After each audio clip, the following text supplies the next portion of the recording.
Good evening, everyone. My name is Georgette Johnson.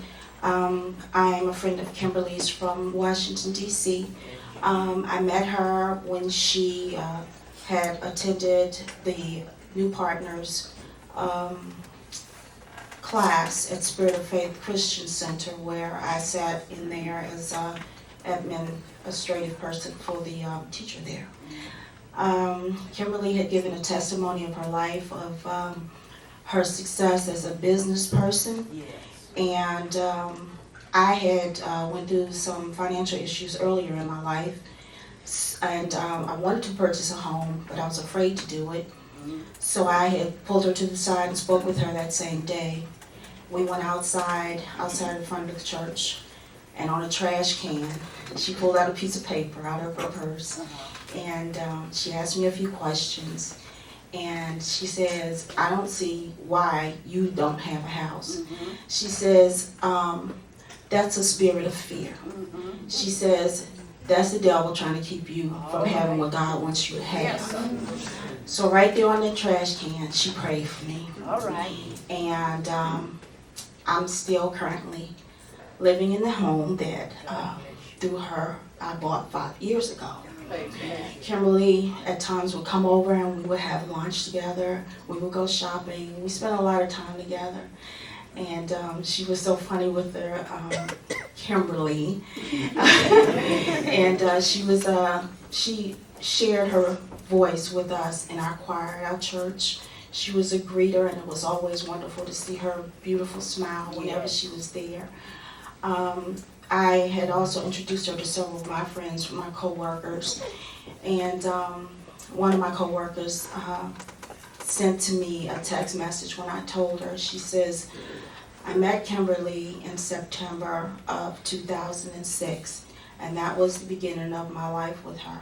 Now, here it is September 2010, and now she's gone on to a new life. And I sent the picture with that writing from her to the family because it was a very nice picture of her. But she taught me that, and that's why I'm standing here, because I was sitting over there and I wasn't going to say anything, and I'm like, nope, get up, spirit of fear, get up. And the other thing is that I want to say right quick is on Friday morning, I had went and purchased a card that I wanted to send to her.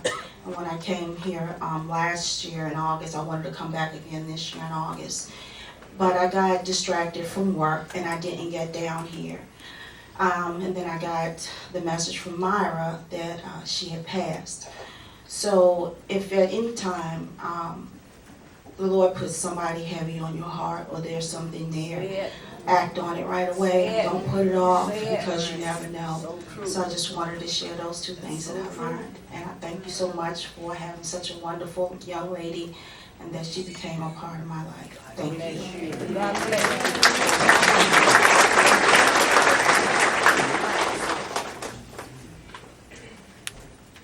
you. Good evening. I'm Rosalind Alexander, and like so many other ladies in this room, I'm a member participant of the Union Chapel Cancer Support Group Ministry, and I'm a breast cancer survivor. Amen. God bless you. God bless you. Thank you, Lord. Thank you. Thank you, Lord. Thank you. Thank you. He's able. Thank you, Lord. Thank you. I want to share with you just a little bit of the impact that Kimberly made on my life. Thank you. Thank you. Thank you. Thank you, Lord. Mighty sweet. When I first received my diagnosis, August 19th of last year, I was afraid. I was burdened. My Lord. My heart was heavy. Yes. The very first day that I went to CCI for my very first treatment, guess who was standing at the door? Kimberly Sales Jones was standing at the door of CCI when I walked in for my very first treatment.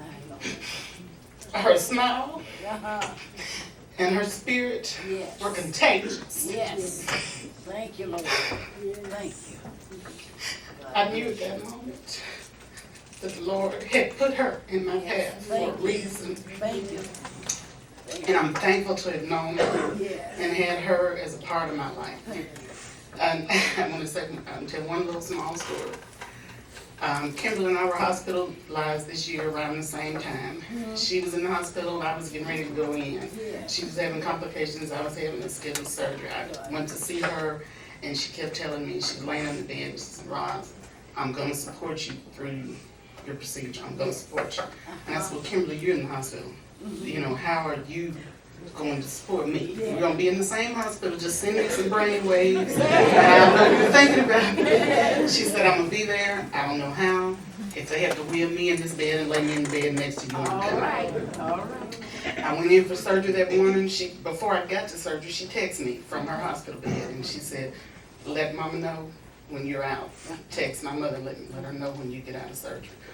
When I got out of surgery and was taken to my room, I texted her, and I said, I'm in room such and such. Kimberly texted me back and said, I'm coming in the door. She had been dismissed from the hospital, and she came in my room in a wheelchair.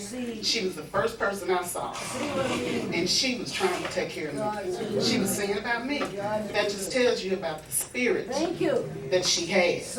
It was wonderful. She didn't think of herself. She should have been recuperating, going home, trying to get herself together. But she was trying to see about me. All right. And Mr. and Mrs. Fales, Kimberly's life Yes. will last on forever. Her work was magnificent. She did what the Lord set her here to do, I believe. And I'm just so thankful to have met her and had a part of her life, and my life has been changed forever as a result of knowing you, Lord. God bless And I you. thank God you. bless you. God bless you.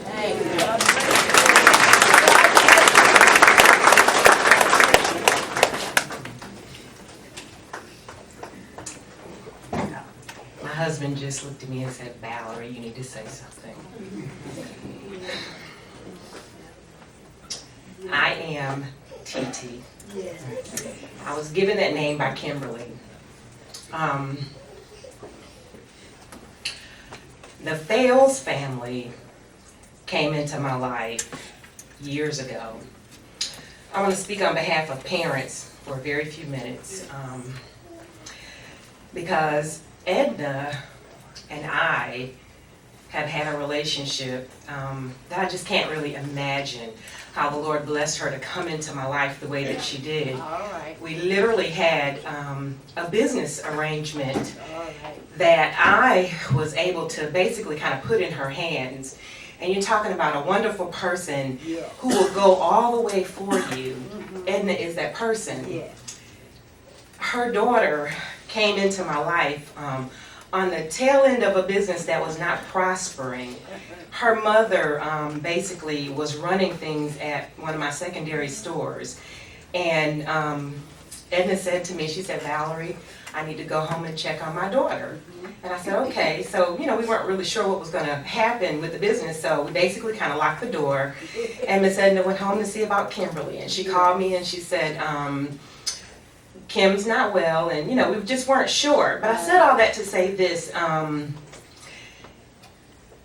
When Mr. and Mrs. Fales brought Kimberly back to town, they were the epitome of what parenthood needed to mean to me. I saw this family take care of their child, their family, with absolutely no regrets. They went to the furthest most places that most parents just could not even imagine going. They made sacrifices that some of us could not even imagine or dream of, or wouldn't even think possible, or would believe is not deserved. I watched this family go through and be examples for all of us, and I'm here to just say to them that you all have so much to be proud of. The last time Kimberly came and spent an extended weekend at our home so her mom could have some me time. And the majority of the conversation between being on the internet and singing Don't Be Tardy for the Party with this big bubbly laugh and just bringing so much fun in my home, she talked about her mother and her father. And we wanted to plan this big extravagant program for breast cancer awareness this coming October. And Kimberly kept saying to me, she said, you know, that's really a good idea. And I think if we do this, I mean, she charged me to do things bigger than life and bigger than anything I could ever imagine. But more so than doing that, she said, I want you to plan something for the caretakers. All right. She said, my mother never gets a chance to do anything for herself. I just didn't think that my parents would be taking care of me. I want to do something for my parents. That's all she talked about between encouraging me and teaching me how to pray. This young woman has inspired my life so and changed me so much until I know my Redeemer lives as a result of Kimberly. Kimberly, her tenacity was beyond words that I can articulate at this moment. The things that she talked about in our close, intimate corners, it just so placed her in my heart in a place where if I had not been in the hospital that last day, I just don't know what I would have thought about for the rest of my life. Now I know that I have something to remember a marvelous young woman by. She has influenced my husband. She has influenced me. She has influenced the people around us. And she is a beacon of light for all of us. A young woman that's gone on to be with the Lord. But I promise you, on her last days, the last conversation I had with her, she quizzed me on whether or not I thought she was ready. Do you see anything in me that needs to be changed?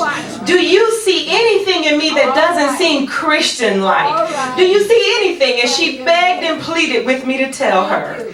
I know that girl is resting, and I'm so glad because on the final moments when I saw her there in the hospital, she closed her eyes and went to sleep. Together to be with the Lord eternally. So in the resurrection, when the Lord calls for us, our hope should be that we do what Kimberly did. You all pray for me.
Good evening, everybody. Good evening. And I'm sorry I'm late, but you know I'm dealing with this. I just wanted to come and say something. I've been talking to the Lord so long about this. And but I was blessed to be in the hospital when Kim passed. And just before that happened, you know, it was a big storm that evening. And the storm stopped. And the sun came out, and it had a setting of the sun that I've never seen in my life. I've heard about it, but I've never seen it. It was so beautiful. And it came out and it stayed a while, and when Kim died, it left. And that wasn't a sign to us. I don't know what it was. I think that's the hardest I prayed in my life that day. But see, I knew Kimberly when Ella called me and told me she was pregnant. And I've known her that long. And my daughter was not quite a year old. And we were excited when Kim came, and I think we've been excited. I know we've been excited ever since. I always called her the girl with the $1 million smile. And when I look at her, I said, I see those millions. And she did. And she reminds me of her mother. Because Emma has a nice smile on her face when she's around. Yes. And Doug, I got to know him through my husband, and through my husband I got to know Edna, because Doug and my husband were roommates in college at the time, the 4 years they were in college. All right. And I don't know, the first time we met each other, Ellen and I hit it off. We talked about a lot of things. Actually, we had a lot of things in common. We had the same major. We had been pledgee sweethearts in college. All right. We both were still trying to work on our masters. We got back together, we got our masters together. But one of the biggest joys in my life is knowing the whole Phelps family. Yes. And I hope I brought as much joy to their life as they brought to mine. And things may change and they may get different, but my feelings toward the Phelps family would never change, and my family would never change. And my husband wanted to be here tonight, and he wanted me to give him his regards. But our grandkids are here, and we didn't know anybody to leave for babysitters, so my daughter and I came because she wasn't going to stay there either. But she's very emotional when she thinks about this. And it's been pretty hard on her. She's been looking at their pictures when they were growing up as little girls, because they got to be the same height, although they were a year apart. And so I just want to thank God for giving me the opportunity to have known Kimberly. Thank you. And to me, Kimberly stayed around longer than all of us because her maturity was far advanced in her age. My Lord. And she displayed that. And All right. she really believed in the Lord, in the way when she spoke of him. She spoke of him as if she knew him. Thank you. And all I got to say is that Kim's gone. Yes. I sure hope I get to go to the place where she's settled. All right. Thank you. Oh, God bless you.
Minister Lockhart, could you please come forth and bless the food, please?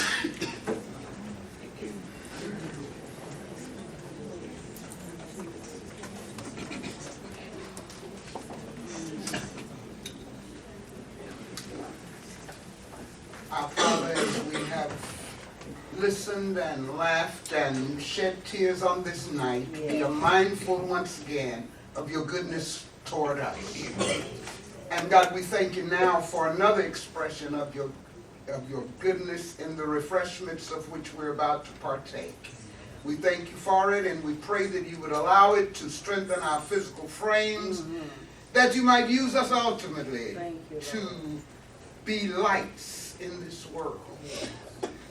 Bless the food and the preparers. In Jesus' name, amen.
Hey there, how you doing?